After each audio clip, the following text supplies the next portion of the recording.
this, and then we can kick it. I didn't pick up much. I just have stuff from my haul video, but it's stuff I haven't shown. You and I haven't done an episode in a while. No, it's been a bit, dude. Either you've been out, or I've been out, or yeah. We got hacked by a bunch of chicks. Yeah, so it's been a bit. Good. Yeah, it's good. And Jess is on vacation, enjoying his time off. Okay, I'm good. I'm at 11 upload speed, so let's rock and roll. God damn it! Did you already start the episode, you bastard? Been on for a little bit, man. Yeah. Wait, did you start it when I was talking about asking you to go pick me up a half-naked chick from San Diego Comic-Con? No, but I might as well have now. Yeah. No, when you said, when we started talking about your boring-ass internet speed. So, I need you to do me a solid and go and find me the exclusive Supergirl Kotobukiya, evil Supergirl Kotobukiya figure at the Kotobukiya booth. Because they've sold out online for the stupid pre-orders. Because I was in Europe when that little window went live. So that's dude, remind me later. I'm gonna forget in 30 seconds. So remind me when we get closer to it. Yeah. You better not forget. Dude, just remind me. Keep reminding me. Like, text me day of and everything. You know. I will forget. Yeah. Philip Evans said, "Wait, no ladies." No, Philip, I'm so sorry. Hope we didn't disappoint you. Not tonight. Next Monday, it'll be a ladies' night out. Ladies' night out. And then Jess is on vacation this week. But even when Jess is on vacation, where do you think he still gets his comic books, Gabe? He still gets his comics at InStockTrades.com, where you can get up to, I know they advertise 45%, but they go a lot higher sometimes. So pretty good, about 50% off all your trades, hardcovers, omnibuses, absolutes, everything like that. InStockTrades.com. They have the best packaging. I compare now because of IST. I compare packages I get from other like online stores or eBay sellers, and if it's not to par to IST, I write a review. Go, this packaging sucks. So yeah, they got the best shipping and packing around. We'll be getting Omnibros code again pretty soon, so let everybody know. Yeah, that's happening. What that code is, once we get it. Here in a week or so. So stay tuned to the channel for that extra percentage off. Brought to you by InStock Trades and Omnibrosllive. Dude, it's been a while. I haven't seen you in a couple of weeks. It's been a bit, dude. You know, you were out for a bit. I was out for a minute. You left the country. I did. But that was on my own accord. I did not get kicked out of the country. I decided to do that, and I came back. But yes, Jess is on vacation from life, I guess. And he will be back here. Just retired. He's always on vacation. No, but he's on vacation from like his regular life of just sitting around reading comic books. So he took some comic books. He's taking a vacation for being retired. But he's still reading comic books on vacation, which is what you should do. I think him and his wife are in California. I don't think I've ever been able to read the comic books I take with me on trips. Like really? Every time I've ever taken comics on. Yeah. Business trips, vacation trips, any kind of thing where I bring a comic book with me, I never end up reading. I end up getting too busy with the work deal, or I get too busy with, if I go to Disneyland, it's all Disneyland and the kids, and I get tired from that, and I never get a chance to read. I don't think I've brought in tons of books with me over the years, and I've never read a single one on vacation. Usually, if I'm flying, I'll bring something. Because even when we're driving, I like to be the one that drives a lot of the time, so I don't get much time to read. So if I'm flying, especially if it's to another continent or something, I used to pack comics. I used to pack a lot of books, and then I just pack one book now, and then my tablet, my Surface Pro, and that's how I read my stuff. Because I figured if my tablet goes dead, I can always read a physical book. But man, I was the kind of guy that would pack. Like I remember going to Japan, I packed my 2 Daredevil Omnis by Frank Miller. Mm-hmm. God damn, my backpack weighed a lot because there were 2 Omnis in my backpack, and then all the other crap I had in there. Yep. But, yeah, that's. Yeah, I remember. when I used to go to Portugal for work, I would do the same thing. Because I'd be gone for 2 or 3 weeks at a time. So I'd bring what I would think I could read in 2 to 3 weeks. And it'd just be just stacks of books. And I ended up just during the whole work trip, it's, after dinner meetings and meeting about the meeting at the dinner that we had at the last meeting kind of things. I never got a chance to read books before. Yeah. Travis Gilmer's asking, I wonder if Jess will butt in halfway through the show with some random drunk people. Oh my God, I would love if Jess was just tore the fuck up halfway through the show. He comes in and just starts hijacking the episode. Yeah, I'd rather see maybe a little heavy on the painkiller side, Jess. I mean, he just kind of just buzzed which out of his head. Is about the same effect as drunk us. So, yes. Kenny, that's a great question. I want them to finish out all the Chuck Dixon stuff. Kenny's asking which DC trade paperbacks and omnis do you need? Should they DC put out or need to be reprinted? I think they should do all of Gail Simone and Chuck Dixon's Birds of Prey in Omni format because those books definitely deserve it. I wish they will finish out the Robin and Nightwing, which I think they're finishing out Nightwing. But the Azrael and even the craptacular Jim Ballant Catwoman, I wish they would finish all that out. Yeah, they're doing Catwoman right now. Yeah, but they only released 1 volume of it. Yeah. Well, wasn't that just recent? It's been about a month or 2 since it came out. I own the first one, and that's it. That's all they've gotten. But yeah, they need to finish Chuck Dixon's Birds of Prey. They only did 3 volumes of that, and that shit is gold. Cool. I wish they would have done Aquaman by Peter David in omnibus format, but they decided to do trade paperbacks, and we're still getting those. I'm not sure. Let me think. Because I'm not a big DC guy. I mean, I think there's a lot, man. Like, why don't we have Man of Steel, Superman by John Byrne? Yeah. We don't have any of that stuff in omnibus format. And I bet you Bendis' Superman run gets an omnibus before John Byrne does. Oh man. Okay, so I read Superman, Man of Steel. I finally caught up with that, and I told Jess something was going on. I didn't tell him what was happening with the marriage. He's like, he's still married and has a kid, right? And I'm like, yeah, sort of, but like the issue ends like, I don't know. I don't want to spoil it for anybody. So yes, he's still sort of married and sort of has a kid. God damn it. You gotta make me read it, you son of a bitch. It didn't start off that bad though. It's remarkably. No, it sounds interesting though. It was good. Thoughts on Young Justice? And yes, Young Justice totally needs to finish and then get an omnibus. We also need Mark Waid's Flash in omnibus format. I'd love to have that. If anybody sees those Young Justice trades, throw me a bone. Hit me up. I want those things bad. They're hard to find. What? They're super hard. Yeah, the Young Justice ones. The Peter David stuff, they just came out, dude. No, I'm talking about the TV show Young Justice. What the hell's wrong with you? You get the Peter David stuff, then you get the Young Justice based on the TV. You literally you realize what you're doing here, right? I mean, I haven't busted your balls in a while, so excuse me while I take a minute. Okay, you realize what you're doing, right? You are buying a product that's based on a TV show, right? That's loosely based on the comic book. Just fucking bypass the middleman, damn it, Gabe, and buy the original Young Justice stuff by Peter David. But that show is pretty wicked. But I like the female Martian girl. She's really cool and cute and fun. She's in Jeff Johns' run. Pick that up. Yeah, I'm good. Yeah, but yeah, anybody find those Young Justice based on the TV show, especially now that season 3 is coming up, throw me a bone. Let me know what's up. Biggie Cheese, my thoughts on the last issue of Man of Steel, issue 6 that just came out. It started, I thought Man of Steel started good. I'm like, okay, there's high hopes for this. Issue 2 was kind of, and then issue 3 was actually pretty good. 4 was okay, and then 5 and 6, it just gradually went downhill. So, nah. What did you pick up, man? Let's do some hauls. We haven't done hauls in a while. Yeah, let's see what's up, man. So, how am I going to start this? I got some kind of cool stuff.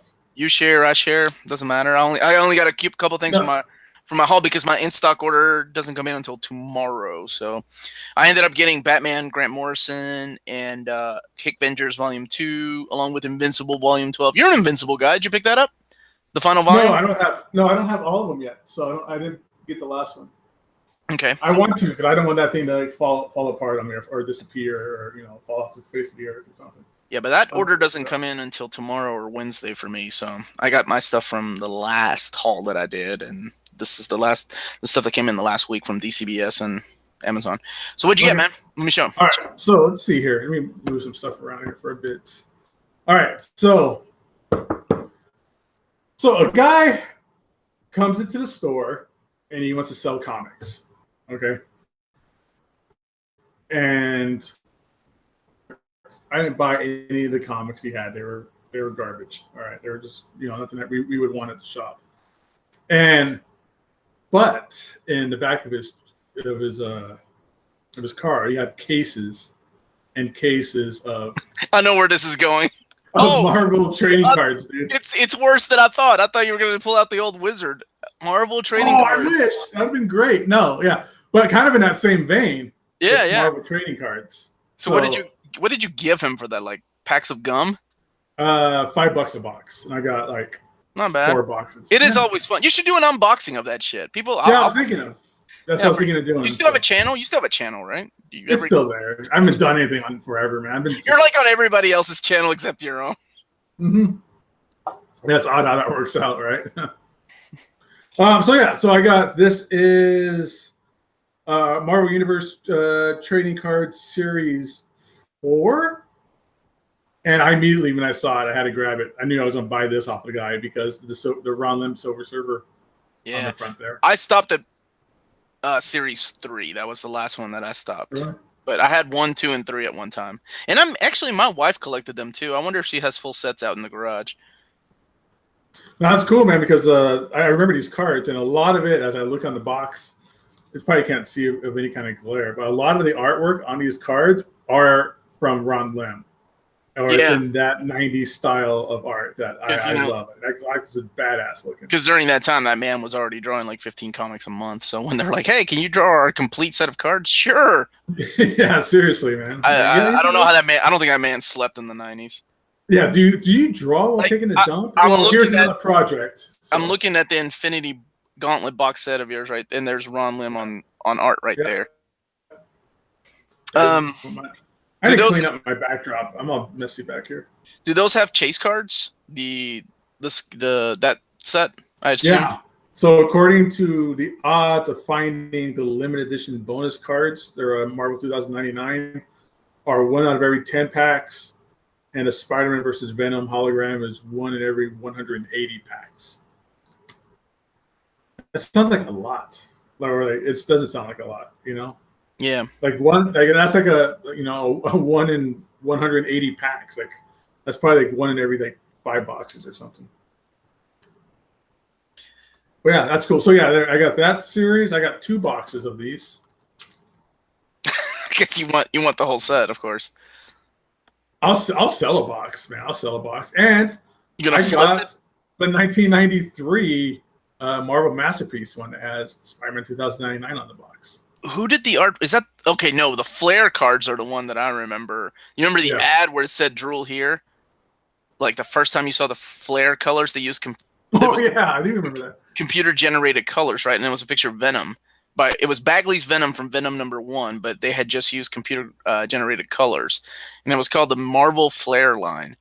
And those are the ones that I remember like going crazy on. Like I'm like, oh my god! Each pack was like $5 though back in the day. Man, and you got these things. And you got like 2 cards. It was like $5 a pack, and you got 2 cards. Yeah, so this is 36 packs in a box, and I got 2 of those. So, and this is Joe Jusko art. So yeah, big Joe. Can you hear me? Okay, am I echoing? No, I hear you just fine. Can you hear me fine? Yeah. All right, cool. I can hear myself in my ears. It's weird. But yeah, so this is Joe Jusko art on these cards. They're really cool, like 93. So this is right when Deadpool was starting to take off. This is really badass Deadpool image on there. So yeah, like you were saying, I think I'll end up doing a live unboxing on my channel sooner or later of these two packs of cards. So, or if anybody wants to buy a pack or a box, I have one extra of each. Hit me up. Look at you, you flipper. Yeah, whatever. And let's see what else. And then the big books for the week I got as well. I got Hickman Avengers Volume 2.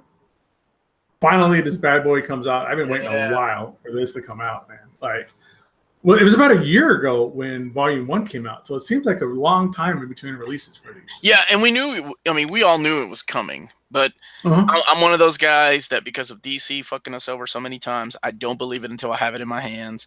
Like I still hold on to my hardcovers just in case they decide to cancel that. Like even me, like seeing you holding that in your hands, I still am in disbelief that it doesn't exist until it reaches my hands. Oh, I see how you are. I know. Here it is, Omar. I have it. You're like, but it's not real until I touch it. It's not real until I touch it, man. Yeah. Yeah, I'm excited. That's one that was in my order, so I'm this is definitely great. excited for that. Finishing out the story. Unfortunately, it doesn't include Secret Wars, but hey, what are you gonna do? Yeah, I mean, the Secret Wars hardcover is still out there, so it's not like it's gonna you're missing out on it or anything. Yeah, but it's like 50. Isn't it $50 or 75? I can't remember. It's 50. It's 50. I have okay. I have one around here somewhere, I think. Yeah, I mean, it was 9 issues. They really could have squeezed it in, but whatever. Yeah, they got to draw it out. Then there was a 0 issue or like the free comic book day preview like pages and stuff. Yeah. Did you get this? What'd I get? No, I didn't get the Venom Bust. Every copy I've seen, man, that I've gotten at the store for the most part, the binding, the ribbon dirty off the book. So I did a video on my channel because I still do videos on my channel, unlike some people that are sitting here. Look at this. This never happened to me in an omnibus, but as I was doing the video, I'm like, oh fuck. Oh, that sucks.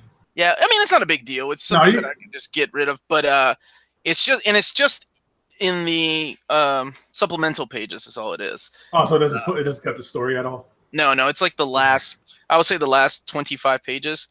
But I found it's never happened to me on an omnibus. I've had it happen in the 15 years I've been collecting collected editions. It's only happened to me in like 3 trade paperbacks and 1 oversized hardcover. Yeah. And 2 of those were DC, and yeah, I've never seen it in an Omni. I figured Omnis have a better, quality control. Wrong. I should know better because of DC's all fucking printing errors that they have. But I did an overview on my channel. It's pretty cool. I think it contains some interesting stuff and stuff I've never read because it was at the time that I stopped collecting comic books. So it's got like I think I made it all the way to Enemy Within, which is the Kelly Jones stuff, the guy that drew the covers for Nightfall. Yeah. But I think that was the last stuff that I read, and that's about halfway through the book. So all the other stuff I've never read. Oh, so you never read like Lethal Protector before and stuff like that?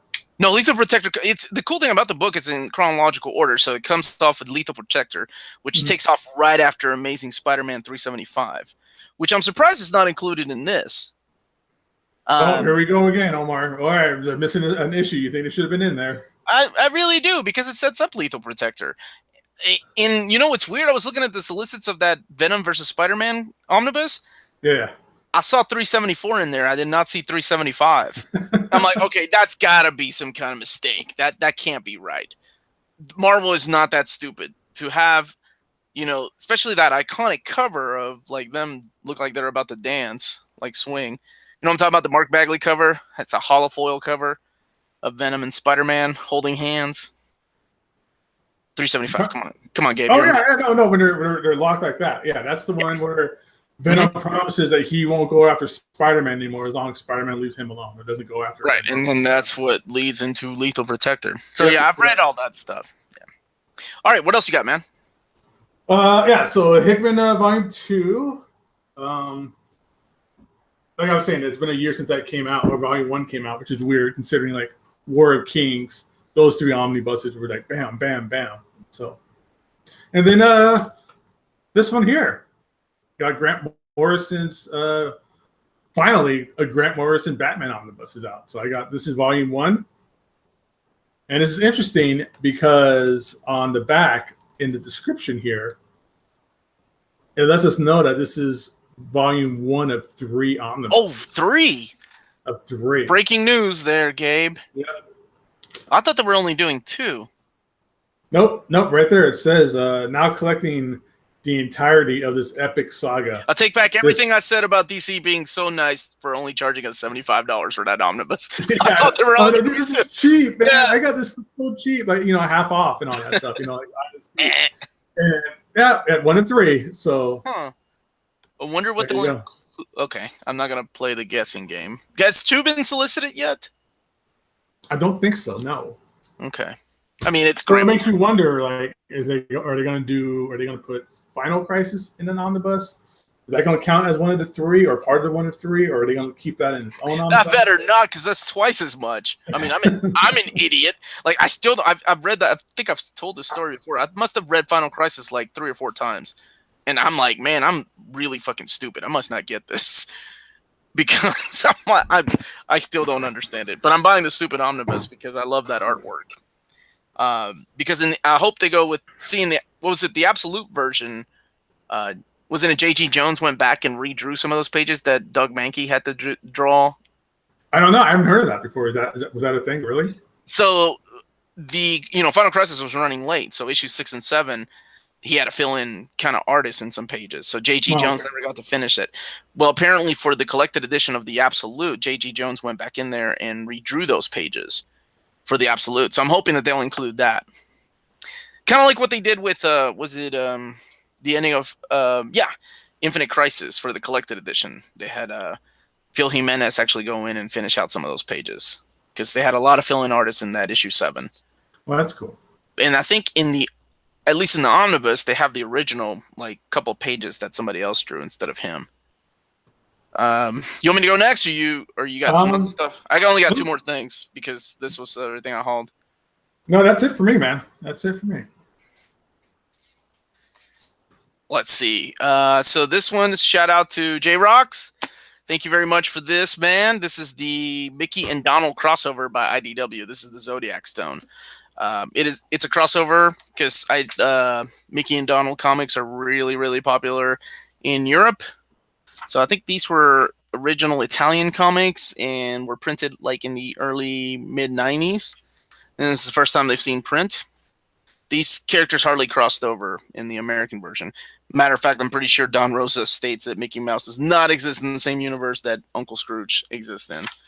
But so this is kind of unique, and I thought it was pretty cool that this was released, and it's all released. Now, I'm kind of pissed at IDW right now because they put a hiatus or canceled their Timeless Tales hardcover collections.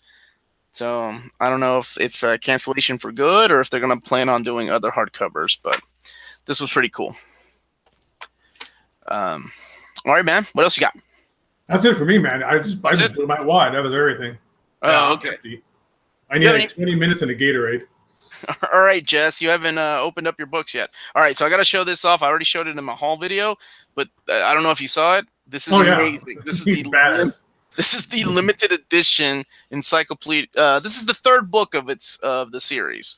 This is the Encyclopedia of Legend of Zelda. You just look like a little kid, like a really, really tiny kid. Like a tiny kid. Oh, with the cartridge. Like I knew about this, but what I did not know about was this. It's a replica of the instruction booklet. Oh, that's cool. Yeah. That's really good. So that's awesome. And then you get your Nintendo sleeve, which it feels like it's not cardboard. It's made out of the same material. That's awesome, man. Very, very. Just for that. These are still available on Amazon, by the way, because I think In Stock is sold out. But, if you're a fan of the games, this has character art and maps and things like that. Like the first one was the art of The Legend of Zelda. And then the second one was like the items and the worlds and things like that. This is more of an encyclopedia. So it goes like in the chronological order. Now this, before you ask, this was printed before Breath of the Wild. So no Breath of the Wild stuff here. But I think I was just going to ask that too. That's getting its own art book later on. What's interesting about these, the limited editions, this is the only limited edition that I got. Because the other 2 limited editions were just hard, like leather-bound hardcovers. That was it. And I'm like, for 50 more bucks, not worth it. But this, totally worth it. I love the presentation on this thing. And they still have copies on Amazon. If you were a Nintendo kid or just a fan of The Legend of Zelda. It's pretty cool, limited edition. And that's pretty much it that I got last week. Like I said, I'm waiting for my in-stock trades, but you've kind of showed off that haul, so. Yeah, stole your thunder on that one, buddy. Yeah, you didn't even open them up. I know. I probably won't for a while either. You're not going to read them until next year. Well, I was going to talk about this in the what we read segment of the show, but might as well get that started now. Yeah. So what'd you read? So shit, did I bring it up here? Fuck. Oh yeah, here it is. So I've been reading these Fantastic Four epic collections for a little bit. I finally made it through and completed this one here called Strange Days. We talked about this before. This is like the last story arc, or the last couple story arcs for the first volume of Fantastic Four. And the combination of this is, or the combination of that run or that volume is a Onslaught crossover issue, which is kind of weird considering it's a Fantastic Four you in the series, and the last issue is a crossover issue. So kind of odd. But this leads into Onslaught, and it also leads into Onslaught versus the Marvel Universe. And that single issue alone, I read it as a kid. I probably still have a copy of it here somewhere, but I can't remember last time I read it. But reading that issue again just made me just completely fall back in love with this era of comics and this era of arts and this era of bombastic dialogue and extreme, action, violence, and Wolverine with the bandana over his face and no nose and bone claws. Just fell in love with that entire segment of comic books again. And so with that said, you know my story with that, right? Like that is the story that made me drop comic books for about 10 years.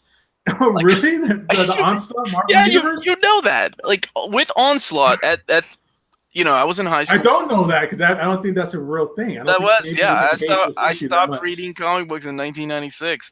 When that issue dropped, it was the summer crossover, and it ended. You know what? I waited for the aftermath when Professor Xavier left, and I'm like, you know what? I'm out. I can't do this anymore. I think Mark Waid had just started writing X-Men. Scott Lobdell was still doing Uncanny, but it just didn't feel like X-Men anymore, and I left. Now I've gone back since then, and reread all that stuff. Still reads no better than I remember.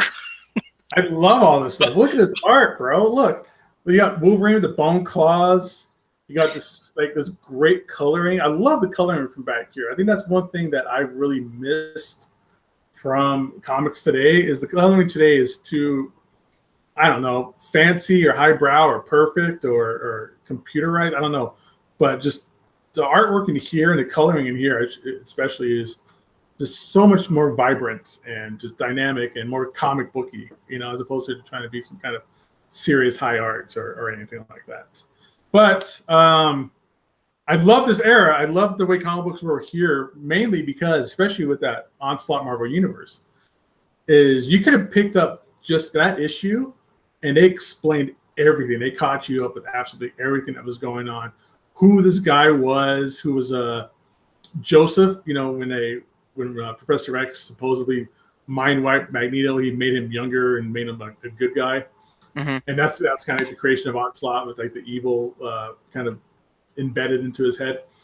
So they explain who Joseph was. They explain who X-Man was. They explain how you got there and what Onslaught's whole plan of execution is and stuff like that. So this is something I just really missed, where today you have the return of Wolverine and they have 15 miniseries leading up to the storyline that's the return of Wolverine, which isn't really the return of Wolverine. The next story arc and event they're doing is the return of Wolverine. Stuff like that is just wasn't even on the cusp of these people's minds at the time. And this is just that was like the entire Marvel Universe crossed over with Onslaught. What are you talking about? That's what's so great about it, though, man. Nobody was buying Ostrander's Punisher until Onslaught crossed over in that one episode where the Shield Harrier crashed into the Earth. Really, that was it. So that's just as bad. It crossed over with all the freaking. It was a company-wide event. Like everybody crossed over with Onslaught. Dude, this is great because right here at the end, the story is basically narrated by starts out almost being narrated by the Watcher, and you think you're narrating it, but at the end you realize that he's actually talking to Apocalypse, and Apocalypse is like, "Oh, I see what happened. Now the world is completely unprotected now that all the heroes are gone. Next is going to be coming an Age of Apocalypse." So they already dropped the Age of Apocalypse storyline at the very tail end of his Onslaught storyline. So that's so cool. The chat's the chat's being awesome. They're all freaking out that Jess isn't here. They're like, "There's an episode without Jess." Somebody said he's exclusive to Jim Mint. That was my deal. And then he said, "Mr. Silver's Fox is not in the house." Nope, he is. He's on vacation with the wife. Yeah, he's in California. Seniors cruise. Seniors cruise. Yeah, I think he called it a porn cruise. So what I read, it could be the same thing, Omar. I went back and reread my IDW Ninja Turtles, which again is my favorite incarnation of the characters. I absolutely love this series. Volume 7 just came out, and we finally got a Michelangelo cover, so that's cool. This is Volume 6. Now, there's 2 ongoing series, so Volume 7 starts like putting in the second ongoing series, kind of like in the same way that Transformers was doing it with their Phase 2. That's what I love about IDW's hardcovers on these titles. Yeah. They give you, if there are 2 parallel storylines going on, they interweave it in there with you, so you get it in the correct reading order. And I think the way that they have it set, like the way they have it lined up in here, is perfect. Yeah, all the spines match for those OCD folks out there. Like all the spines match with the title. You know, the presentation on the Ninja Turtles sets are great. I love them. I cannot recommend these enough. And then I'm going through my Hick Vengers because that was one of our reading things for my channel. The complete Hick Vengers all the way up to Secret Wars. So just real quick, there's been earlier in the show, people kept asking if Hick Vengers Volume 1 is out of print. And I just wanted to throw it out there that thing's out of print. You can probably still find it around. It's selling for cover, a little bit maybe over cover on eBay right now. And I'm sure you can probably find one maybe at your local store or comic book store, or maybe even like a Barnes and Noble or something like that. But people are using it as big time trade bait too on the Facebook group. So. Do you think the turtles get down in the same way the Creature did in Shape of Water? Yes, absolutely. Especially Raph. Are you talking about April? Actually, if anyone is not getting laid, it's Raph. He's got way too much testosterone built up. All the other turtles are getting laid. I think Mikey's got a thing with the dude that gives him pizza. Leo's definitely shagging what's her name, Karai, and then Donnie's with maybe Fugitoid. This got really weird. Yeah, you haven't caught up, have you? You need to catch up. It's such a good read, man. They're so awesome. No, I only have the first 2 IDW hardcovers for Ninja Turtles. They get honestly, they get really rocking by the time you get to halfway through Volume 3. Like, there's a huge storyline in Volume 3. That Michelangelo storyline? No, that's the Leo storyline that leads up to issue 50. It's great. And that finally gets resolved in issue 6. So what else did you read? That was it for me. That's what I've been reading these last couple weeks. I finished that up. So yeah, that's all I read. And because of that whole Onslaught issue, Jay was talking about summer read, what's going to be kind of long, overarching chronologically in order story they're going to read. And I was like, man, that's really cool. I wanted to do that. I just kept changing my mind every time I hear like a cool storyline, like Hickman, Jess is doing an entire Hickman read along. Other people are doing like Hellboy read alongs and stuff like that. But even though we're halfway through the summer, and I just finished that Epic collection with that Onslaught, I'm going to Onslaught take that back and read the entire Onslaught storyline from the beginning. You, my friend, are a fucking glutton for punishment.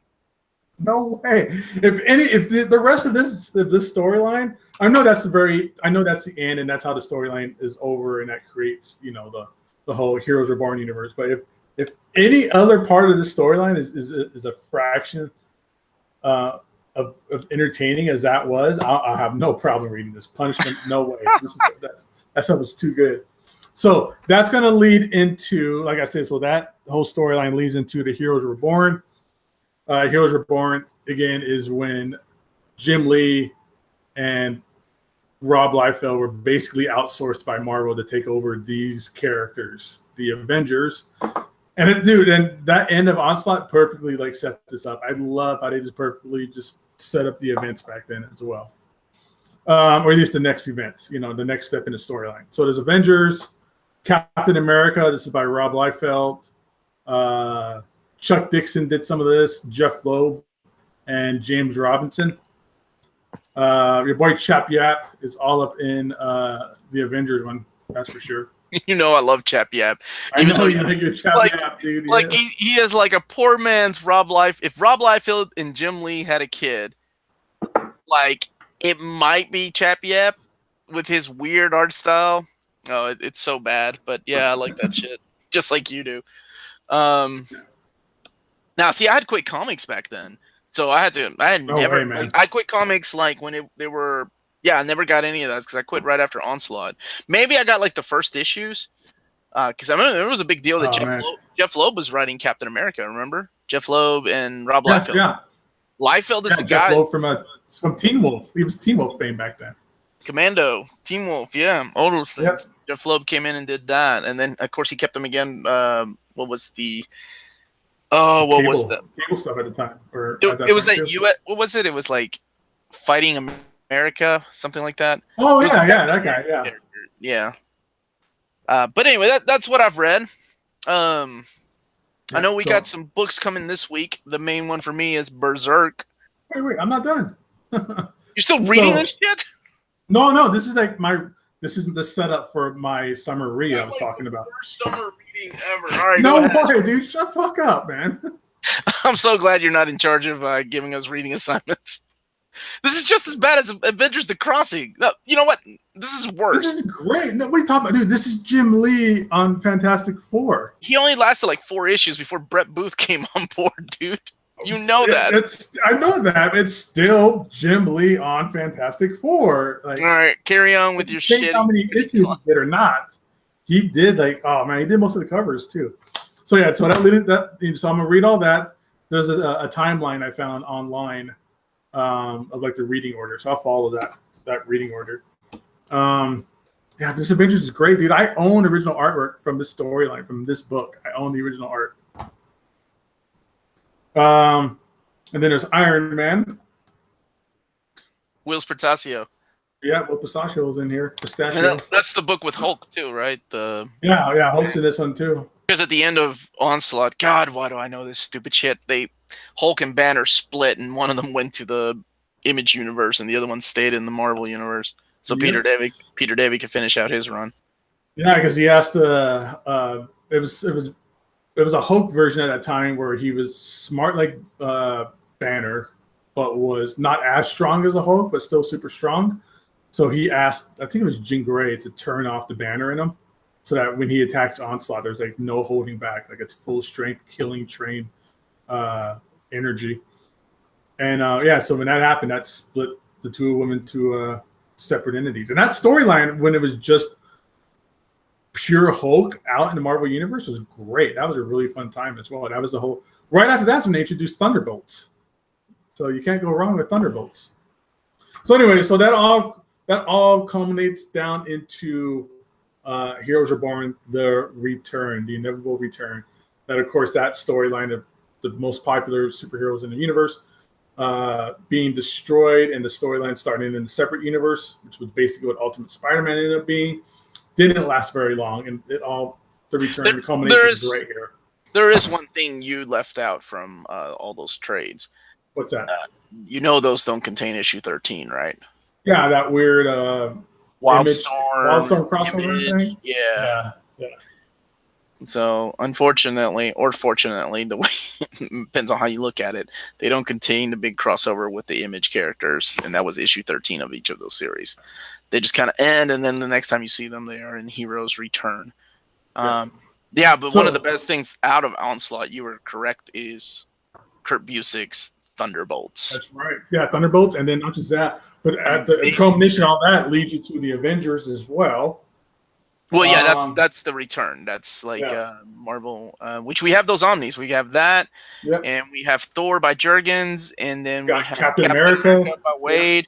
The only one missing is of course Four the Fantastic Four stuff. Claremont, which I know some people are kind of 50-50 on, but I really liked it. I thought it was good. And come on, that introduces us to Valeria. Yeah, I love that stuff, man. That was a great series. He had a great run. I talked to him about it too, so yeah. Claremont, yeah, I'm so jealous of your job, dude. You get to hang out with all these like legendary people like Frank Miller and Claremont and Scott Snyder, and like you get all your selfies with them. It's a cool job, man. I'm really happy for you. Yeah, thanks, man. I appreciate it. I hope everything works out with you soon. But yeah, it's a job that I'm gonna open up my own comic book store and start inviting people over here. Yeah, to Central Kentucky. Everybody wants to come here instead of Vegas. Yeah, we're gonna go hang out with this YouTube guy named Omar. But we got a System of a Down. We got a couple meth labs here that are also strip clubs. You know what I'm saying, Mr. Dimley? Strip clubs, meth labs, and a lot of inbreeding. So Jake Jesus says, Gabe, they just solicited a Miss Marvel Epic Collection. Yes, they did that, and they solicited Brooks, our boy Brooks, of course, went fishing, and he caught a few. One of them was the Ghost of Future, the sequel to the Ghost of the Past, Ghost of the Future for the Incredible Hulk, which is the next Peter David Epic Collection, and then that leaves us one more Peter David, and they'll be like done with his show. That will be all of Peter David collected between that and then the Visionaries. They had Miss Marvel, which collects like the early appearances. The Death of Captain Marvel. It's getting a Epic Collection, and there was one other series too. Cannot recall what it is. I didn't see those solicits. I didn't know that was that. Yeah, it was just a couple books that he found. Okay. So pretty excited about some of those books. Dude, did you see that? You saw the artwork that Mike Allred posted up. Yeah. I'm still 50-50 on that. How is that run? I don't care, man. It's Silver Surfer. It's Mike Allred. That's the way I am with X-Men. You put an X-Men omnibus, and I'm like, fuck yeah, I'm buying it. But see, with Silver Surfer, not really one of my main characters. Yeah. I don't know, like, is the run good? Am I wasting my money? It was enjoyable. I only read a few issues of it because that's about the time I started getting really heavy into like collected editions, and that's about the time. It is about the time, right? I swore off all singles. Well, my main question is, does the art style fit the book? Because Allred has a very unique art style that...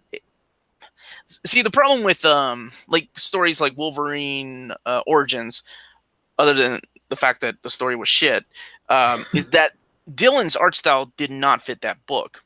He doesn't draw, over exaggerated characters that kind of you need for a Wolverine book. Whereas, like, he fits perfectly for Punisher. That makes sense. With Mike Allred on Silver Surfer, I see where you're getting at. It has to be a pretty unique story for his artwork to fit, I would think. It's actually, it works great. I mean, like I said, it's one of those things where you're like, you look at Madman or you look at Ecstatics and stuff. Yeah. You're like, how does this translate to like Cosmic? And dude, just his artwork and his wife who does all of his coloring, her colors on top of it, just, it's some beautiful, like galactic, spaceway type stuff in there. Okay. Because, that's going to be a blind buy for me. I had many chances to get the Silver Surfer omnibus, and Silver Surfer is not one of my favorite characters, so I passed on that when it first came out. So on this, I'm like, should I get it? But everybody in the chat seems to be agreeing with you, man. Yeah, they're saying good stuff. Great. Okay. All right, guys. Charlie Rogers lives in Middle Tennessee. He'd come up to my Kentucky shop, be a meth lab and a comic book shop. Which one would you be more embarrassed about, though? Probably the comic book shop.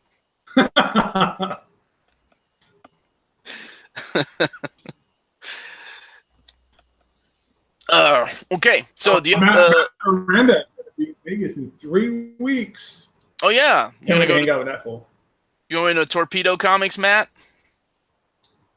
Go harass Gabe. Hey, while we're waiting on Matt's answer, why don't we look at the books coming out this week? Like I said, the one, or were you done with your crappy reading order there of Heroes Return. Oh man, I don't know about crappy. What are you talking about? So yeah, after that, I might dive. I don't know because that might take me to the end of the summer. I don't get a lot of reading in, dude. It's so that 90s might comics. take me. That's gonna take you no time. It's not like you're reading fucking. No way, dude. That shit's wordy, man. That shit's still pretty wordy back then. Yeah, I feel like I mean, it's Claremont, but and we're all yeah. It's not wordy like Silver Age stuff. Yeah, but you're right. I think early 90s was wordy just so they could all try to win some kind of like award for most words. You always have to have something. Oh, they're just doing that because they're winning some kind of arbitrary award for how many words they can put on the page. Pretty much, that's the way it felt like sometimes. If you're done with that, do you want to pull up the solicits to see what's coming out this week? Yeah. So after that, I might, like I said, that might take me to the end of the summer for sure. Maybe into early fall. But if I have time, I know after a while I'm going to start reading other things as well. But I might get into like the Heroes Return Thor and the Heroes Return Avengers, the Iron Man, Captain America. Oh yeah, and maybe by then they might have a Fantastic Four like announcement. Have you read it? Have you read any of those Heroes Return books? The Captain America, not the Heroes Reborn, but the Heroes like Dan Jurgens, Thor, Captain America Wade, or Avengers by Kurt Busiek. Have you read those? The only ones I read were the Avengers back in the day. Yeah, that was on my pull list for sure back then. The Avengers, that's my favorite Avengers. Yeah, it's great stuff. Dude. Like, it's my favorite run. And I don't that last story arc. I know it lasted over a year with Kang, the Kang Dynasty. Mm-hmm. Oh my god, I fucking love that. That to me was epic. Well, there was that, and then there's Avengers Forever in those omnibuses as well. And he retcons a lot of stuff that needed to be, like the whole, the Hank Pym hitting Janet, and retconned a lot of Avengers: The Crossing. Why Tony, betrayed the team. Why there was an evil Tony. What happened to young Tony Stark? I thought that was really cool that he went back and fixed that. Yeah. I kind of wish Kurt Busiek would do that a lot with anything that Bendis has written. Come back and do 90s jabs all day, and then you go right into Bendis jabs. Come on, we haven't been together on a show for a while. Bendis' Superman, I think, comes out. Is it this week or next week? I can't remember. It's this week. Is it? And then Action Comics, I guess, next week. I think that's next week. I guess we'll see how it goes. I don't know. Those last few issues of Man of Steel, not that impressive. So I don't like what he's done with the dynamic of the family. So I guess we'll see where it goes from here. Yeah, you got the solicits? Yeah, let's do this. Pull those up and let's see what's coming out this week. I will tell you right now without looking at them, Berserk. That's the book I'm picking up. Oh, God. All right, so enough of that weird half-naked chicks manga stuff that Omar keeps talking about. Let's get into real comic books. What the fuck? Like something with Image Comics this week. We have Gear, which I've never heard of this book. And then Genius. Memoirs of a Very Stable Genius. So, have you read any of those, Omar? You know anything about them books? Not those books, no.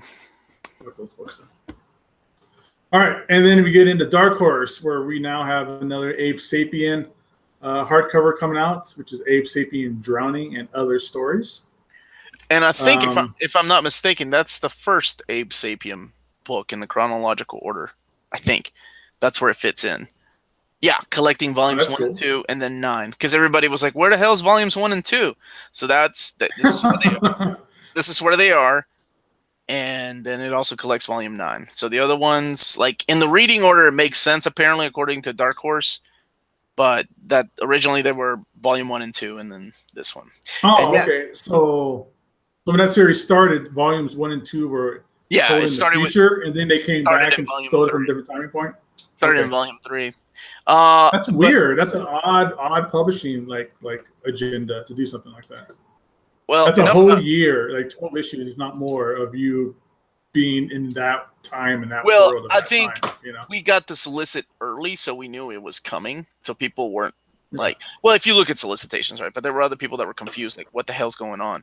But enough about that. Dude, Berserk, we're not talking about Berserk 39 enough. The greatest fucking manga ever made. It comes out next week, or this week. It's here. It's been a year. And before that, it was 3.5 years that we had to wait for the volume. So this is big news for us. There's another Usagi Yojimbo coming out. It's a limited edition. Gabe? I'm here. There we go. I thought you were ignoring me and you just went to the chat. I know you don't like manga, but come on. Let's see. There's the Duck Avenger. This must be IDW. Yep, IDW. Oh, somebody was asking me earlier. I did not pick up any of the Mobius stuff. I was going to pick up some Blueberry stuff while I was in. I saw some in France and I saw some in Spain, but I'm just hoping that Dark Horse gets their shit together and reprints those Blueberry books in English. That's what I'm hoping for.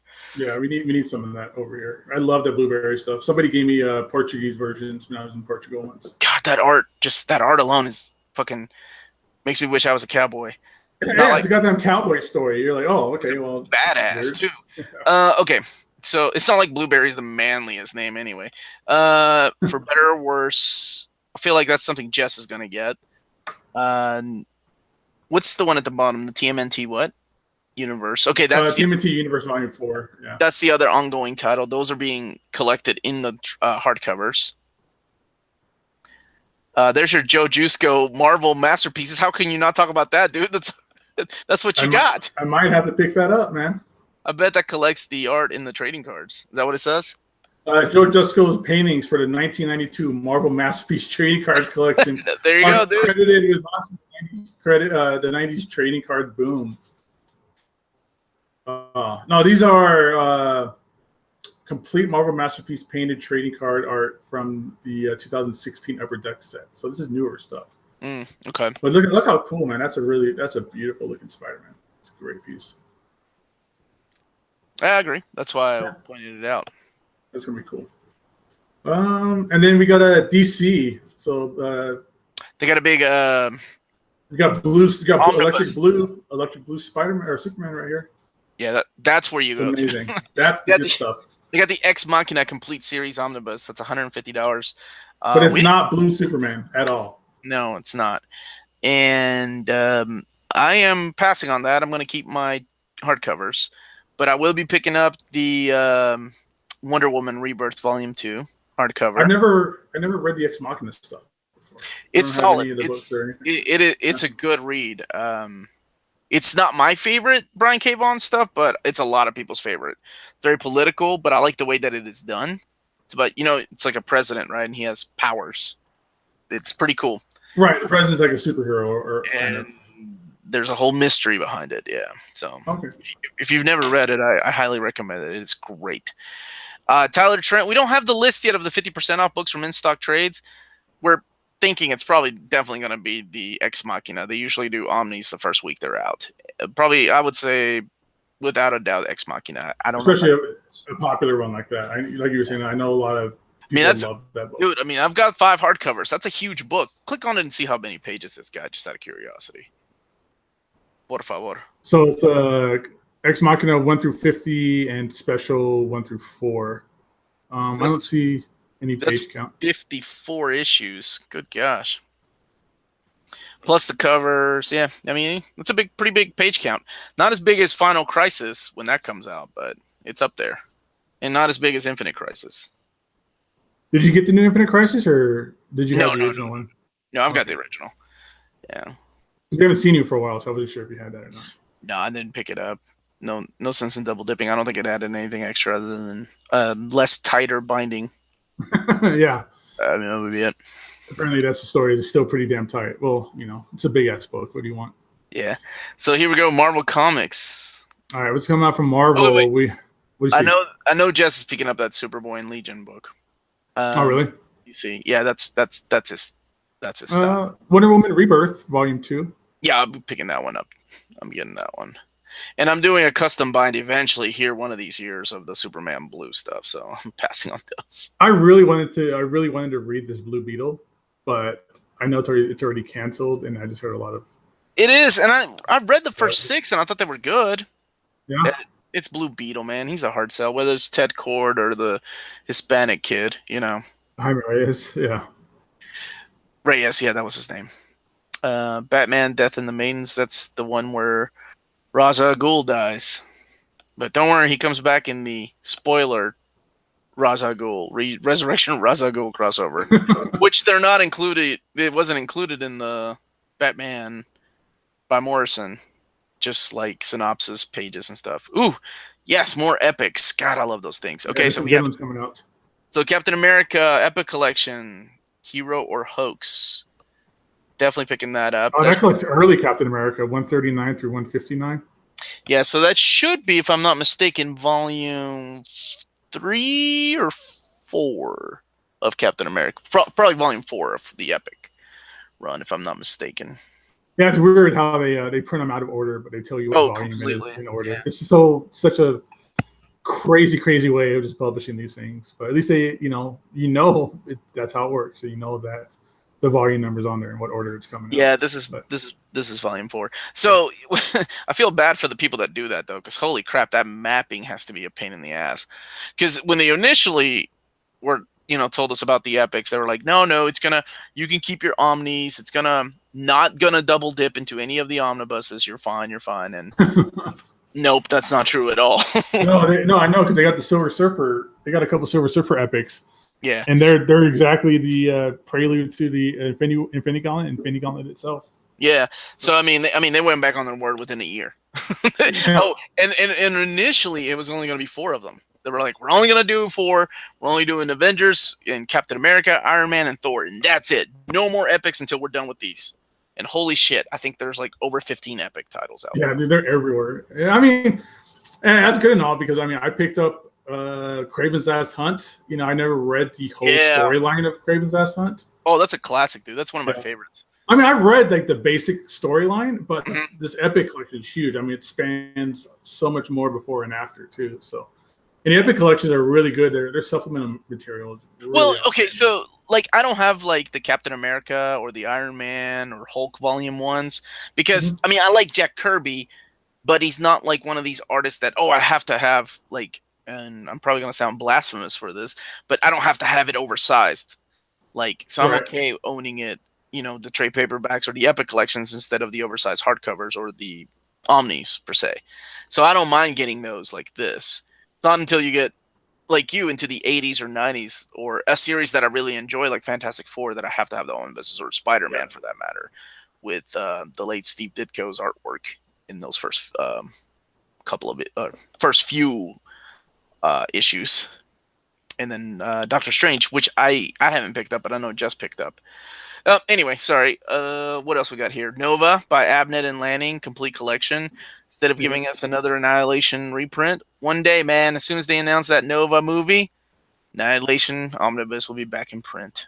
Guarantee it. And hopefully a New Warriors Volume 2 for people like me. Star Wars, Dr. Aphra, that's the trade paperback. I think those are also collected in hardcovers too, right? Oversized hardcovers. I don't know anything about how Star Wars stuff is collected. Okay. No idea. Yeah, they all have like oversized hardcovers, and then there's the Rogue One adaptation hardcover. More of the Thor. This is what kills me. Like, if we're gonna do epic collections, why are we still doing artist-centric trade paperbacks, right? Or complete collections? I thought we were gonna stop that business because I thought epic collections were gonna take us all the way from 1961 to 1996, whatever the hell Onslaught. Because I haven't seen anything post Onslaught yet, with the exception of that new Hulk book that's coming out. That's an epic collection. That's takes post Onslaught. So that's 1997. But I haven't, that and this Thor by Walter Simonson falls into that line. So I don't know why they decided to do more artist centric books. Maybe because I guess it sells. I don't know. And then we have Wolverine, Old Man Logan, Volume 7. I'm surprised that there's 7 volumes of that. Series. Oh, it's been going on. It lasted longer than All New Wolverine. And All New Wolverine, yeah. I tweeted Tom or the writer, and I'm like, hey, your issues are the perfect size for an omnibus. Just saying. And he was like, oh yeah, I'm gonna let someone know. So here's the big Boom Studios that we're hoping for.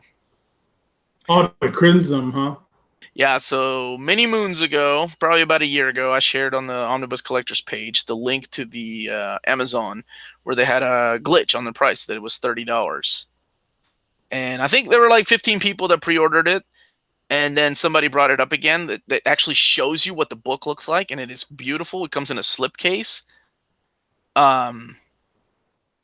So people are really excited, and people are hoping that they honor that $30 price because they're right now they're back ordered. Amazon is, even though I think they're supposed to get it not next week but the following week afterwards. Now I've had my pre-order since day one, so they better fucking send me my copy. But They're gonna get one of those Omar conversations, or they're gonna have one of those Omar calls. Yes, but man, it looks gorgeous. Yeah, because originally, remember, it was supposed to be like $50, and then they bumped up the price to $125. I have no idea how much that signed edition is. It's probably like $300. Then we got Go Power Rangers. I don't know what Run Wild is. And then we got Thrilling Adventure Hour trade paperback, whatever that is. Mm-hmm. Let's scroll down. Let's see what other independent stuff we have. We have a lot of manga down here. Yeah, gross. Whatever. Constant Companion. Somebody was talking about that book. That looks good.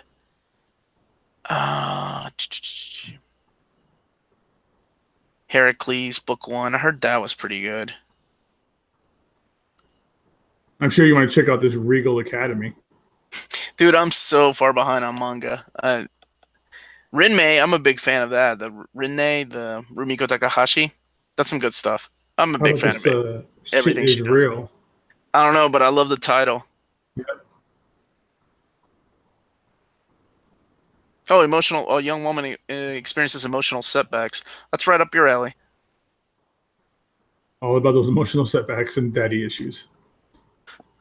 Wasteland Companion. You ever read any of that Wasteland stuff? No, I was going to ask you if you read any of it. No, it looks good. Looks really good. I just haven't had a chance to. I was flipping through it at one of the stores. Just one of the hardcovers because I really like the way the hardcovers look. Mm-hmm. But I know nothing of it, so it would be a complete blind buy.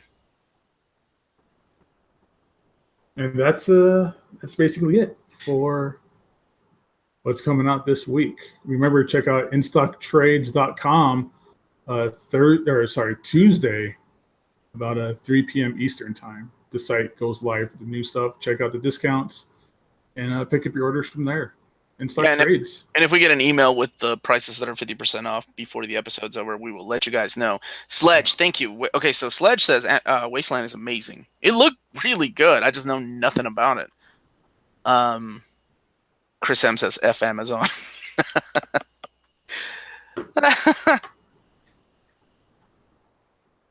Kenny, there's so many. Oh, it has its own soundtrack. I love when people do that shit. Who's the writer that usually does that? Isn't it Gillian that writes like suggested playlists when you read his books? I love when artists and writers do that. I think that's cool. I can't read and listen to music at the same time. Really? Yeah. That's the way I read. Like, used to pull out my old boombox, man, and that's how I read comics back in the 80s and 90s. Sitting in my room, doing experimental things and reading comics. Oh, hey now. I didn't mean like taking out my ribs and trying to do that. All right, let's take it to the chat for a few minutes and call it a night. It's been a lot of fun talking to you, man. Don't forget to pick up my half-naked chick. I'm gonna remind you every day. Go get my Supergirl. It's the evil Supergirl from Kotobukiya, man. Yeah, hit me up if I can get away from the booth and get some shit. I'll hunt it down for you. Gabe, before they even open, you can go walk and be like, "Hey guys, I'm here from Omnibros You may have heard of us." Oh no, you know what? I might actually have I'll see how it works. I haven't done Comic-Con at the store before. It looks like if I have like an exhibitor that's bad, I could just stroll into the showroom floor anytime I want and probably pick stuff up. Oh, holy shit. John P's in the chat. Cycle Cleveland. Of course, asking where is the old man at? Okay. Thank you, Andrew. There is a title that goes past that had an epic line that goes past Onslaught, and that's Wolverine. Okay. He's right. Because they collect the Steve Scrooge and Rob Liefeld stuff. I forgot about that. And that's right. That one did come out. Yeah. I was thinking about. How did you know about the gerbils? And they're called cuis in Peru, by the way, and they're a delicacy. Anyway, what were you saying? Yeah, because I know there's the Epic collection that collects up to and past Wolverine 100. But I was like, no, wait, that's before Onslaught. But I want to get that. Onslaught was like 104, I think, is when that started. Like the Onslaught impacts. Doug, we don't have a IST affiliate link.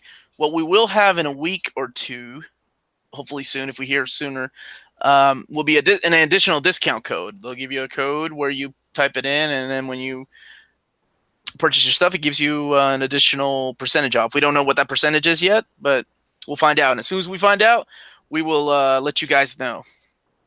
Or just let them know that we sent you there. Yeah, that's how they know that we sent you there. That, yes. I'm just saying, like, now. Just make an order, send an email, say, hi, Omnibros says, what's up? Omnibros says, what's up? Yes. True. It doesn't make your shipment go any faster, though. No, not let's see. Psycho Cleveland, if you weren't here at the beginning, the old man is on vacation. He is in California. He and his wife are visiting friends. They're at Disneyland. Or at Disneyland. Here's a question for you, Gabe. How's Aftershock sell at your store? A lot of good stuff coming from them. Nothing crazy. I forget what books. I'm trying to think what books they put out that we carry right now. I know the Dark Ark we get.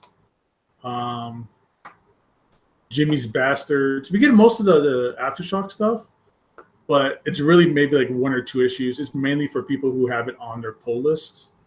We don't really order many for the wall, like extra copies or anything. And another question from Sledge for you. Do you think we will get a 6-gun compendium editions? Are you a 6-gun fan? Yeah, I love 6-gun. Yeah, it's pretty good. It's probably my favorite Cullen Bunn stuff. I don't know if they're going to do compendiums, though. I think they're going to just stick with the trades and the I don't know what size you call them now, but they're bigger than absolutes, aren't they? Yeah, they are taller than absolutes. I've got the first 3. I need to go. Maybe I'll use that extra percentage off to get the 4th one. I need to get. Which ones do I like? Thank you, Doug. We love you for watching. Thank you. I have the first 2, so I need to get the other 2 and just finish that up. That's such a great series. Clark Nato, that's awesome. He says the Omnibros actually get 75% off their orders. Hashtag starts the conspiracy.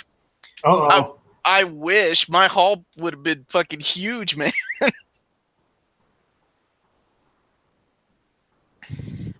Does Hickman's Avengers take place straight after Avengers versus X-Men?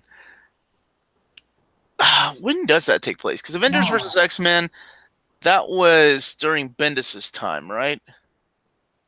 If I'm not mistaken, Bendis wrote some of that stuff, and then afterwards, because it takes place after Bendis. It takes place right after Bendis's run, which Bendis ends with what was that called? That, like, I have it here somewhere. Like, is it like Mirror or whatever it's called? No, it's that New Avengers crossover. Like, Time Runs Out. I think it was actually called Time Runs Out or something like that. So, yes, it takes place right after that. But honestly, I mean, much like Bendis' Avengers, you really don't need to read that much. And I'm sure you can Wikipedia, who the Deadly Hands of Kung Fu is, who Captain Universe is, characters like that, obscure characters that appear. But it's a good read. I'm enjoying it. I'm rereading it right now, so it's really good. How far are you in it? Halfway through the first omnibus, so we're about to start Infinity. Okay. I have seen Ant-Man and Wasp. I think. Have you seen it? I've seen it. Yeah. Riley wanted to talk about it on Thursday, so I was going to wait to hold my thoughts on that because I don't know what he thought. Just real quick from you, though, without getting into details. What do you think? Yes or no? It's cute. It's cute? Yeah. Really quick, it felt like a made for HBO movie to me. Like one of those 90s HBO movies that I don't have anything to do this afternoon. May watch this. I'm going to watch this as I make dinner or something. But I'll get more into it with Riley because I have no idea what he thought. Gabe, did you check out Coda? It seems like very promising, and it made want more Orc Stain. Oh yeah, you're the one that loved Orc Stain, right? I love Orc Stain. Yep.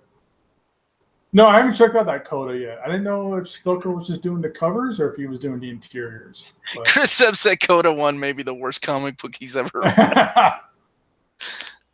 Chris, have you read any of Onslaught or Heroes Return? Or Heroes Reborn, rather? Wait. Omar. Oh, shit. Look. 11 O'Clock Comics loved Coda. Somebody else was name dropping 11 O'Clock Comics besides you and Louise. Oh, dude, I've unsubscribed to them for a while. Where's my boy Jess so he can say, fuck 11 O'Clock Comics? Best line ever. Let's see. What do you think we're going to get a Deadpool and Cable omnibus reprint anytime soon? We should. Maybe when... I have no idea why they didn't do it, at the proper time when there's a fucking Deadpool movie featuring Cable. Yeah, seriously. The Omnibus didn't have a big print run, and it's, to me, the best Deadpool has ever been. Like, I don't think it got better than that. I love Joe. Really good, Joe Kelly's really run. Good Cable stuff too, because but Cable's in it for spoilers, 40 issues before he dies during Second Coming. Right. But that was Fabian Nicie's Cable. He says this is the Cable that I went with my Cable that I wrote during X-Force and just kept it going with that book. He did that, but he also takes everything else that has happened before then.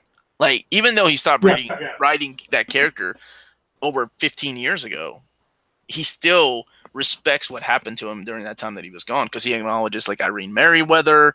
He goes into the whole the Cable miniseries that happened right after Soldier X. So it's really cool. He acknowledges all that stuff. He's one of the few writers that came in. Kurt Busiek, I swear, those guys, Peter David, they actually, do this thing called read comic books before they start writing about the characters. Here's a question for you. Gabe has been a long time 11 O'Clock Comics listener. Why did you unsubscribe, Gabe? Is this fake news? No, it for real happened. I don't know. I can't pinpoint anything specific or a series of events. I just kind of fell out of love with the podcast. I probably listened to them for, 8 years maybe. For a very long time. They were my daily commute, more or less, or my gym workout and stuff.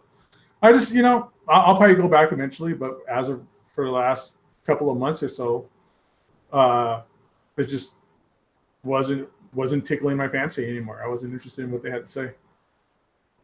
Okay, so it's like being married, right? It got repetitive and boring.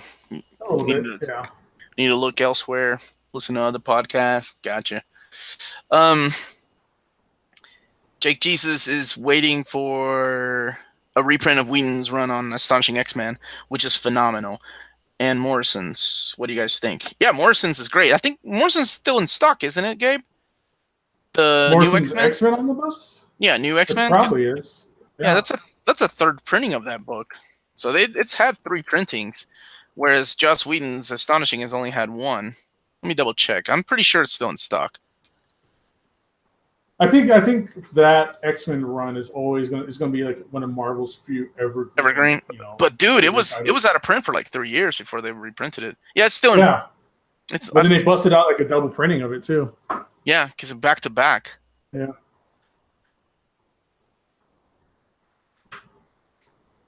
Let's see. There's a couple questions in here.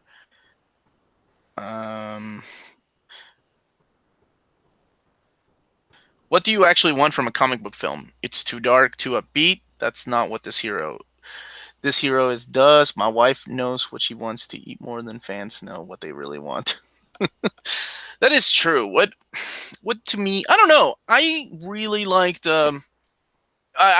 Infinity War. I think Infinity War is, to me, and Avengers 1 for that matter, are almost really what I want in a comic book film. Infinity War is neither too dark nor too light. I think it's just a perfect balance. It's everything I've wanted in a comic book into film. I mean that probably sounds really fanboyish, but there were a few things that I liked about Justice League, and that fucking movie gets hated on harsh. But I love the chase scene with the Amazons with the box. Yeah, that was great. Love the way that was shot. And then, the film at the bank with Wonder Woman. I thought that was greatly choreographed and, just the cinematography behind it was awesome. What I don't want is Green Lantern. Try to throw too much into one little movie. Give me a good, solid origin movie, and a couple cool shots and heroic lines. I'm okay with that. Kind of easy to please.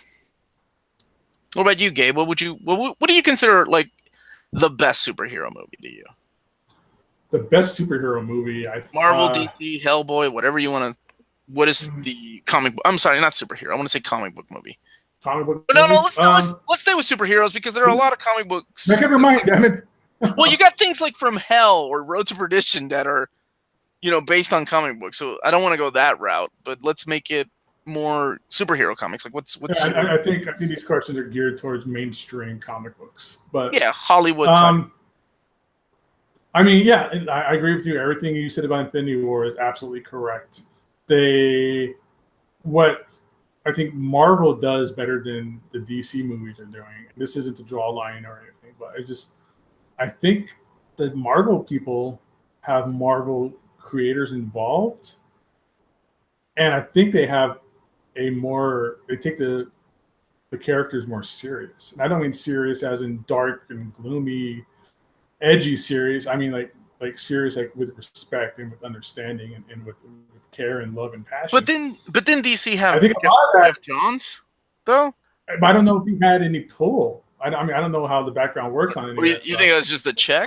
In the way he writes these characters in the comic books, he seems to love and respect them. I mean, the guy worked under Richard Donner, so he knows how film works. I just don't think he has that kind of clout. I think he's there and he's working on these films, but I don't think he is capable of like squashing anybody else's bad idea or making his idea stick or anything like that. I think it's almost, I don't know if consultant's the right idea or whatever the case might be, but I don't think he has any real pull on how these movies are being written and the tones are being taken with them. If he did, I think we would see a extreme change in the dynamics of these films. But that's what leads me to believe that I don't think he has very much involvement at all. I mean, how many times was he writing Batman? But then Ben Affleck had a piece of writing Batman, and then that apparently seems to have fallen apart, and that Batman movie is not going to happen. And I think Ben Affleck won't be Batman anymore. Who knows? But I mean, oh come on! But those news comes. It's like I don't know. They keep bouncing back and forth. I'm so tired of reading like Ben Affleck is back being Batman. Ben Affleck is out of Batman. Ben Affleck says he's writing and directing Batman. By this point, it's like who cares? Like, I don't care anymore. Just give me something. Don't tell me words. Don't give me nonsense like news. I actually want to see finished products or at least pre-production stuff before any of this. So to answer the question, I think my favorite comic book movies, outside of like Infinity War, Guardians of the Galaxy, the first one, that's a good one. And Blade. Blade 1, I'll say the whole trilogy. I love the Blade. Blade 2, man. Guillermo del Toro killed it. Yes. Okay, I wasn't a big fan of Blade 3, but Blade 1 and 2 I'll give you. I like Blade 3. Blade 3, that's when I saw that movie, I was like, dude, that guy could be Deadpool. That's where he has his Deadpool attitude from that movie, dude. No, it's from every movie that he's in. No, but in this movie he can cuss. Going back to the 15, what was that show? 15, the Canadian show. Not that I watched it. Don't judge me. It was like the Beverly Hills 90210 Canadian version called 15. Right. But him in that movie is Deadpool. Like the way he talks shit, just everything. It was great. And Biggie Cheese is right. The Incredibles are wonderful movies, which gives us hope that they can make a proper Fantastic Four movie since those movies are done so well. Yeah. No, I think again, I think everybody knows, and that's why everybody really wants and wanted. And is so excited about this Fox deal happening is because they want to see Fantastic Four be taken serious. And they know that you have to take it serious in your own home. So. Yeah. Blade 3 was terrible. Snipes hated it. No, Snipes was barely even in that movie, which is why I liked it. Snipes hated it because Ryan Reynolds was in it. And Ryan Reynolds always seems like a hog when it comes to camera time. Especially back in the day. I was not a big fan of that one, but I'll give you 1 and 2. 2, especially 2. 2 was amazing. Yeah. 2 had one of my favorite things. Like when he picks up the good guy and slams him up against a column, right? Like you see that shit all the time in anime and video games. So you never see it in a live action movie. And I was like, yeah. And it's Guillermo del Toro of all people who designed all the creepy vampires in that movie. Yeah. Great movie. And what's his face was in it? The guy that was Hellboy. Ron Perlman. He was he was part of that Blood Pack or whatever the name of that vampire gang was. Somebody mentioned The Crow. Crow was good. I like The Crow. Yeah. I wish we could have seen what it would have been like if Brandon Lee had lived, right? Like an actual 100% finished product without having to do some of those reshoots and things like that. Yeah, and they had to cut him out of other scenes and stuff. Now they're redoing that movie, I think. Because I talked to James O'Barr at one of the conventions I went to. Really nice guy, and they talked about doing a revival. Right, it's supposed to be Jason Momoa, but then Jason Momoa just recently pulled out. Oh, did he? Yeah. Yeah. Well, that guy's busy doing Aquaman, which, okay, so Clark Nato says that Johns and Wan both wrote Aquaman. And then Heinberg had written some of, I didn't know that he had done Wonder Woman. It's great. I like Alan Heinberg? That's what he said, yeah. Oh, right on. I was a big fan of his Young Avengers. Young Avengers. I was looking at that book right now. Both of them. Great. Well, there's Young Avengers, and then there was Children's Crusade. Yeah, the follow-up, which, good. God bless. I wish we had more of that stuff. Dude, but that Children's Crusade, I remember when it happened. I remember to this day. It was going one way, and then the series stopped. We didn't get a book for like 3 or 4 months, and then it went a completely different direction. It seemed like that was the book. It is. You read the first like 3 or 4 issues. That book is what was really leading up and building the ground for Avengers versus X-Men, along with the Cable Extinction. It was supposed to. Cable Extinction, I don't know how much that did. And then it just went a completely different route, and it became nothing about hope anymore and all that kind of stuff. So, but yeah. Did Jared Leto get confirmed as being Morbius? Is that true? Somebody, Big Cheese is asking. Yeah, it's true. I mean, the guy's a great actor. I didn't care for his Joker, but whatever. Good actor. I think that's the only thing he's done I haven't liked was his Joker. It was like Dallas Buyers Club is amazing. I mean, some of his older movies maybe, but he was awesome in Fight Club when he gets knocked in and shit. I loved it. Yeah, he's a good actor. I liked him a lot in American Psychopath too. I'm surprised that people like that still like are up for doing superhero movies. I think there are some people that I thought are way too snooty for superhero roles. Right. I don't know. What's her name? Hella. Kate Blanchett. Yeah, I really thought it's Kate Blanchett. What is she doing a superhero movie? That's kind of cool. It's funny. She'll do it. He'll do it. Benedict Cumberbatch is doing it. Benicio del Toro. These are all like high class, actors, and they're doing it. The ones who don't want to do it are ones like Hugo Weaving, the guy that is Agent Smith in the what's it called, the Matrix. Yeah, he won't come back and do Red Skull. Right. What's her face? Who played Jane Foster? I'm forgetting her name right. Oh, Natalie Portman. Natalie Portman. Yeah. But that's understandable. I never understood why they cast people like that. Honestly, I wish they would find more people like the guy that played Loki, Tom Hiddleston. A no-name actor that can pull the character off. That would be great with that. But then you got like Sir Anthony Hopkins, has done 3 Thor movies. But then you got like Hugo Weaving that's too good to come back to replace his character. Not that he did like a great job, Yeah, but still, it's funny that God didn't even speak German; he spoke English. Get the fuck better than the Italian one. Oh yes. Oh, that '90s cap is so bad. Dude, did I tell you how I set up a screening of that movie here in Vegas? No. And I got the director to show up. Yeah. That's awesome. Yeah. You should do a screening of Trolls 2. That'd be cool. Trolls 2, best worst movie ever. All right, man. I got time for just a couple more questions. Then I got to get going. My little girl keeps coming in here asking when we're going to watch on TV. Let's see. Yeah, probably Dave K. You're right. That's because they see how much money these movies make. Yeah, Biggie Cheese is right. Anthony Hopkins is always fucking drunk off his ass while doing Thor. Every time he's on screen, he's just slurring his words. He's a knighted actor. Of course he can do whatever the hell he wants to. Sure. He's like, I'm Sir Anthony Hopkins, and excuse me, I'm in Thor 2? What the fuck is this? That movie sucked. Dude, well, he also did the last Transformers movie too. I don't believe in those movies. Those movies don't exist to me. Omar, okay, let's answer this. He's asked us a few times. Yeah. All right, you go ahead and name some off. Dolph Punisher was amazing, by the way. All right. So Kenneth Cray is asking, what are your most wanted DC runs that need to come out in trade paperback and omnibus form? Let's do 3 trades and then 3 omnis. I kind of went over this earlier, but I can let you go first. For as far as like omnibuses, I still stick with my Birds of Prey by Chuck Dixon all the way to Gail Simone. They need to do a Mark Waid Flash omnibus.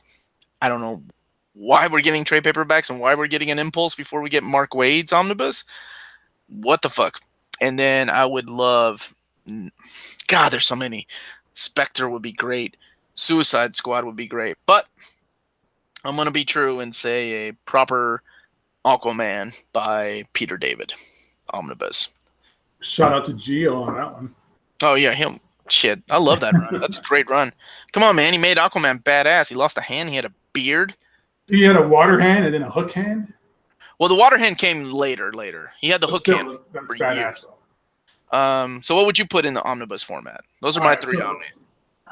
Damn it. I'm not a big DC guy. So DC, man, all the ones that I want are already out. Come on, go some John Byrne love and Superman would be good too. You want me to do your list too? I can do your list. No, you're not gonna do my list. Okay. Your list sucks ass.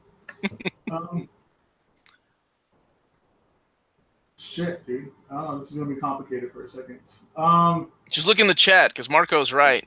Some of that Morrison JLA needs an omnibus. Oh yeah, that's a good one too. Yeah, so Morrison JLA. Okay. They need to finish doing Stephanie Brown Batgirl. I don't know if they've been producing those still. No, there's only 2. Kane Batgirl. That's it. There's only 2. Okay. Yeah, that's all that needs. And then Cassandra Cain needs, I think, 2 more. But yeah, they need to finish that up. It's on I would love like a Chuck Dixon, like Robin, like either trade paperback or omnibus. Yeah, that's a good one. I love a Chuck Dixon trade paperback set of his Connor Hawk stories, his Green Arrow run. Because they already finished Mike Grell. You might as well continue on the Chuck Dixon because that stuff was great. This is a good question. All right, man. 2 more. Come on, 2 more series. I just had one on the top of my tongue, dude. I was on it. 2 more, dude. 2 more DC. Okay. Come on, DC. Wonder Woman. Wonder Woman. No. Dude, William Messer Wonder Woman. That would be a great omnibus. No? I mean, DC versus Marvel would be great. They ever got together to do that. I'd buy that. I'd buy that in a second. All the amalgam stuff. Spectre by Ostrander. Did you ever read that? That was great. Question by Dennis O'Neil. Stuff was awesome. Dude, I would do a Gotham Academy omnibus. Okay. And speaking of Stephanie Brown, I would like them to also go back and do Red Robin stuff too. Jim Mint's in the chat, and he's saying amalgam Omni. That's son. He knows what's up, man. We're on the same wavelength for that shit. Okay. Yeah. Is there enough content for an amalgam Omni? Oh, there's plenty of stuff. They had the first 12 issues, right? And then they had another 8 later on the following year. And then they had, well, I guess you could throw in the DC Marvel Universe crossover. Yeah, I guess they have enough for content. Yeah. You know, they had a DC Marvel Omni like solicited for years. And, they never did anything with it. They finally pulled it off. Trigonosis is on it though. 6 years ago. David. You know. Yeah. Yes, Marco. Everybody wants a Kirk Music Thunderbolts omnibus. That would be great. Yeah. Hell, I just want them to finish. I just want them to finish off that damn Thunderbolts trade paperbacks. That would be nice. I think I just turned into a Marvel most wanted list. Yeah. It started off as we talked about it earlier, but that Shit. volume 3 of Fantastic Four. Hitman. That's a good one. Ooh, Caldwell yeah. Comics. That's a good one. It's a Yeah, damn good one. Great run. Still one of my favorite endings to a comic book. All right, man. Let's do one more question and call it a night, brother. All right, man. Let's see what else we got going on. Black Panther, Carol Danvers on, or do you just want to mention some Marvel omnibuses that need to come out? Because there should be some Hulk omnibuses, Omnipools, right? I don't think we have a Hulk omnibus besides the first. Besides like Planet Hulk, World War Hulk, but that's just a storyline. That's not like a, Yeah, I mean, Planet Hulk. That's a big chunk of Hulk, but we need some Peter David Hulk in there. Yeah, definitely nice. That Peter David stuff going. Peter David. I mean, you got great artists on that run. You've got Del Keown, you've got Todd McFarlane, you got Eric Larson, you got Sam Keith, Angel Medina, Gary Frank. They always teamed him up with somebody that was a great artist. Trigonosis, money. That's how. Iron Man and Exo Man want to become a video game. Damn, Sleepwalker Omni. I'd buy the shit out of that. I'd buy that and a Darkhawk Omni. Darkhawk was Darkhawk. 90s Ghost Rider. 90s Ghost Rider. Yeah. Danny Ketch, Ghost Rider. More 2099 on the buses. I want an X-Men 2099. I would love a Punisher 2099. And a Ghost Rider 2099. I remember liking Doom 2099. That was about it. Like, X-Men was okay. And, of course, Miguel's Spider-Man 2099. That was solid. Because that was Peter David, though. Yeah, of course. And I like the way that character was written. He was different from Peter Parker. So, that Latino, that's why he was all different. Trigonosis is saying he wants a Super Pro. God damn it. Super Pro. It's the bane of my existence. I can't wait to meet Fabian Nicieza and have him sign our 9.8 Super Pros we have in the store. I hope he looks at you and he's like, why? What the hell's wrong with you? What are you going to do with that thing? You know you're never going to be able to sell it. Like, that's probably what he's going to say, too. You know you're never going to get rid of this, right? Sledge has got a good one, Darkwing Duck Omnibus. They have a paperback one. They've back in the day from like Joe's Books, or not Joe's Books. I forget who was doing it before that. So Joe Books reprinted this one here. Joe Books reprinted Boom stuff, but the crazy story about this, and not a lot of people know this, is that Aaron Sparrow wrote all of it. It's rewritten. Yeah, the dialogue. Yeah, Aaron Sparrow. Yeah. They don't credit the original writer. They credit Sparrow. Yeah, that's kind of crazy. Like, they kept the plot. Sparrow, like when he wrote it, they took his plots and changed them on him, or changed his dialogue. No, not him. It was the original writer. What's his name? I don't think they even credit. Right. That's what I'm saying. They changed Aaron Sparrow's stuff. So when they did the omnibus, they gave him redo it. So Tad Stones is the original writer of the Boom stuff, right? Tad Stones, and then Aaron Sparrow is the guy that rewrote the script, so he's credited as the writer on this, which is kind of crazy. I've never seen that. That would be like taking, comparing it to, like, say that, X-Men Omnibus gets released by Claremont, giving Claremont a story credit, and then giving, like, I don't know, Scott Lobdell the dialogue credit. That would be like rewriting the dialogue. Every bit of dialogue is rewritten. Right. It was some kind of. Are you sure it's Tad Stone? Are you sure it's Tad Stone? Because Tad Stone's the creator of Darkwing Duck. That's what it's credited as. Story. Script, Tad Stones. Yep. Okay. Did I ever show you this? This is really cool. Tad Stone, creator of Darkwing Duck, did this for my daughter. Oh yeah, I got some of those. Those are nice. He's such a cool guy. Yeah, really nice dude. Give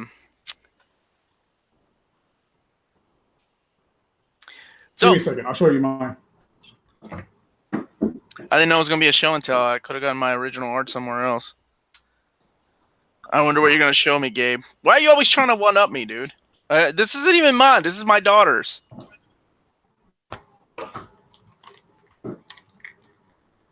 I'm not trying to one-up you and your daughter. You're always trying to one-up me. You've one-up me ever since I've been on this damn show. Oh, God damn it. So check that out. Hey, look at that. That's the one I got from Tad Stone. And then I got this one. What the were you like giving him a hand job while he was doing this? Looks like they took time. I like that you're not answering that question fast enough. My man, you got to do what you got to do. Hey, man, I'd give a hand job for less. You got yours. You got yours. Yep. Okay. Cool. And this is the artist from that did the Omnibus. He did all the Darkwing Duck comics. I love That's really good. I like that. All right, man. You should say your 3 Marvel omnibuses. Most Are we doing 3 Marvel omnibuses? Okay, so Silver Surfer Volume 2. Okay. Those need to be omnibus. I'm going to go ahead and say, we've done this before, but I'm going to say Thunderbolt, Volume 1. Thunderbolts. I agree with that. Hulk. Captain Marvel, Peter David, Captain Marvel. Oh, that's a good one. Well, I'm going to go with Peter David, Hulk, over his X Factor run. And I love his X Factor, but Hulk definitely needs it. He's a character that's out there and doesn't have enough Omnis. Speaking of X Factor and Peter David, like the Volume 2 stuff. Okay. I'm glad you went there. The Private Eye stuff, yeah. Great stuff. And then I got to be true to my heart, man. I'm going to go with New Warriors, Volume 2, to finish off the NCSI run. Yeah, I need to pull some random 90s comic idea out of my ass. Come on, you got so many. You got Darkhawk, Sleepwalker, all the 2099. Any of the 2099 you want an Omni of? What's your favorite one? Yeah, Doom 2009. Oh, I want a Heroes Reborn on the bus. I want a Heroes Reborn on the bus. Okay, we're back to the craptacular titles. Fantastic Four Volume 3. That needs to be into an omnibus stat. Shit, I'm all over those damn Deathlock Omnis. If that's a thing. So Ghost Rider, Punisher from that time frame when Jim Lee was doing it. Oh, Carl Potts shit? The Carl Potts stuff, yeah. I would be all over the Ghost Rider. So especially if they started like Spirits of Vengeance and Johnny Blaze and all that stuff. I would be hyped about that. Dan Ketch, Ghost Rider. Yeah, Danny Ketch. That's what I meant. Even all the way up until he went to that shitty Vengeance storyline where Howard Mackie just kind of lost his shit. Malibu. I want Malibu reprints. I want Prime and Ultraverse. Okay, I gotta admit those were good. Yeah, we have them all at the store in singles, and I'm half tempted to buy them all and just do custom buying them. Yeah. That would be because I don't see those happening because I think Marvel owns the right to those, and they've kind of done away with those characters. God, I remember they tried crossing them over at one point. They tried. Yeah, they did Exiles. They did that Phoenix Resurrection story, which was horrible. They even made another Infinity Stone that only worked in the Ultraverse. True story. I want a Jim Mint live stream of watching Omnibros live. What's up, Jim, man? Hey, man, thanks for having me on your show, bro. We had a good time. We had a good time on that show together. Good. When were you on? What day were you on? That was Frank Miller, so June 30th. June 30th. Did you party with Frank Miller? Nah, dude. Nah, he's I know he suffers from what does he got? Is it MS or something else? I have no idea what he has, if anything. He's not super healthy looking, but man, that guy is quick wit and sharp and still funny and everything. Oh, cool. Yeah. Good to hear that, man. What'd you get signed? And then we can end the show. What did you get signed by Frank Miller? I bought two 9.8 of Dark Knight Return #1. You crazy bastard. He signed those. I still remember your fucking video of like, I'm done with single issues forever. I'm just gonna collect collected editions. Yeah. Bought two 9.8s. 9.8. Those are for later. Yeah. Okay, so those you have to crack open.